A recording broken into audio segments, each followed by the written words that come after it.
Entre la France et le gaz russe, c'est terminé. Le géant russe Gazprom a annoncé mardi 30 août qu'il allait cesser les livraisons de gaz à la France. L'entreprise se justifie en assurant que le groupe français responsable de la distribution de gaz, Engie, n'a pas payé sa facture de juillet. De ce fait, le géant Gazprom décide alors de fermer le robinet de gaz à la France dès ce jeudi. Pour rappel, la France importait ainsi plus de 17% de gaz avant la guerre, contre 9% de gaz aujourd'hui. Même si ce chiffre est considérablement minime comparé à certains pays comme l'Allemagne, cette énergie reste toujours précieuse aux yeux de certaines entreprises françaises. Les amis, bonjour et quel plaisir de vous retrouver dans cette nouvelle édition de Geopolitics International. Avant de continuer, n'oubliez pas de vous abonner tout en activant la cloche de notification afin de ne rater aucune de nos prochaines publications. Moscou prive l'Europe de son gaz.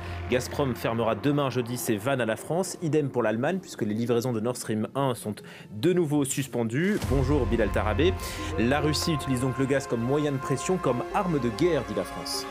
Oui, alors pourquoi la France dit que la Russie utilise son gaz comme une arme de guerre au niveau du contexte, si on remonte un petit peu le fil de ces derniers mois, que ce soit au niveau du gazoduc Nord Stream 1 pour lequel Gazprom justifie une coupure pour raison de maintenance, ou que ce soit au niveau de la France et d'Engie, où cette fois-ci Gazprom invoque une raison de contrat, à chaque fois la Russie justifie ses coupures par des raisons techniques et jamais par des raisons politiques. Sauf que en juin dernier, après une première intervention technique, le gazoduc est reparti qu'à 40% de sa capacité. En juillet dernier, pour une autre intervention technique, encore une fois, il est reparti à 20% de ses capacités. Donc là, on en est à la troisième coupure pour une troisième intervention technique et en réalité, on ne sait pas à quelle capacité le gazoduc Nord Stream va repartir. Alors, les Allemands qui sont doublement concernés parce que d'abord, l'Allemagne est le point d'arrivée du gazoduc,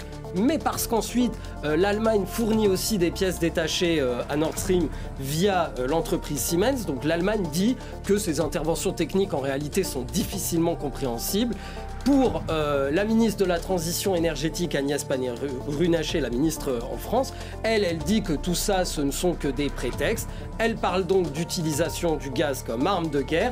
Et en ça, elle répète d'ailleurs ce que disait déjà en juillet Ursula von der Leyen. Il faut savoir, en réalité, pour bien comprendre, que Vladimir Poutine mène ce qu'on appelle une guerre hybride. Une guerre hybride, c'est quoi? C'est-à-dire que d'un côté, on a une guerre conventionnelle avec des armes et des armées sur un terrain, c'est ce qui se passe en Ukraine, mais de l'autre, il s'agit de soumettre un ennemi par n'importe quel moyen et si possible sans combattre. Et ça, c'est comme le disait Sun Tzu.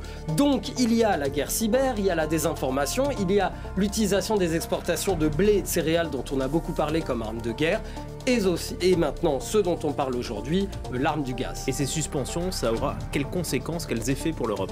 En fait, c'est une épée de Damoclès au-dessus de la tête des dirigeants européens. La perspective d'une Europe sans gaz. Cet hiver, si vous voulez, les objectifs visés, ils sont doubles.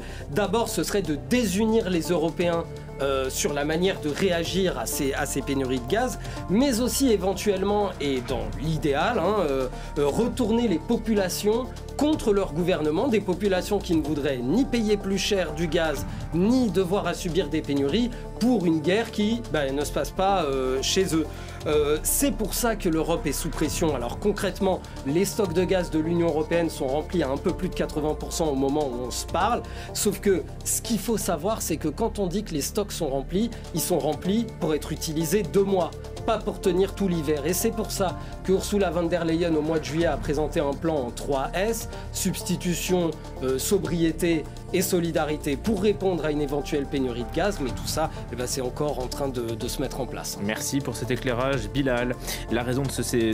En écoutant cette vidéo, on a l'impression que la France dénonce un chantage de la Russie qui utilise le gaz comme une arme géopolitique et trouve souvent des raisons pas trop claires juste pour justifier la raison de la coupure du gaz. Il y a de cela quelques mois, les Occidentaux couraient dans tous les sens pour pouvoir trouver des solutions afin de trouver de nouveaux partenaires partenaire pour remplacer le gaz russe. Alors aujourd'hui, fort est de constater que aucun pays européen n'est prêt à remplacer cette énergie qui est si importante pour le développement des industries et le chauffage de ses concitoyens. Le seul constat géopolitique que nous pouvons avoir, c'est que même dans les pires moments de la guerre froide, la Russie n'avait cessé de livrer du gaz aux Européens. Bon, de ce fait, nous allons un peu prendre du recul, avoir un regard critique et puis regarder la situation tout en étant réfléchi et ne pas tomber dans les propagandes qui de jour en jour sont en train de nous pourrir le cerveau, de nous laver le cerveau.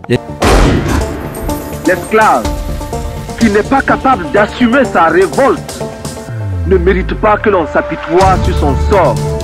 Cet esclave répondra seul de son malheur s'il se fait des illusions sur la condescendance suspecte d'un maître qui prétend l'affranchir. Seule la lutte libère.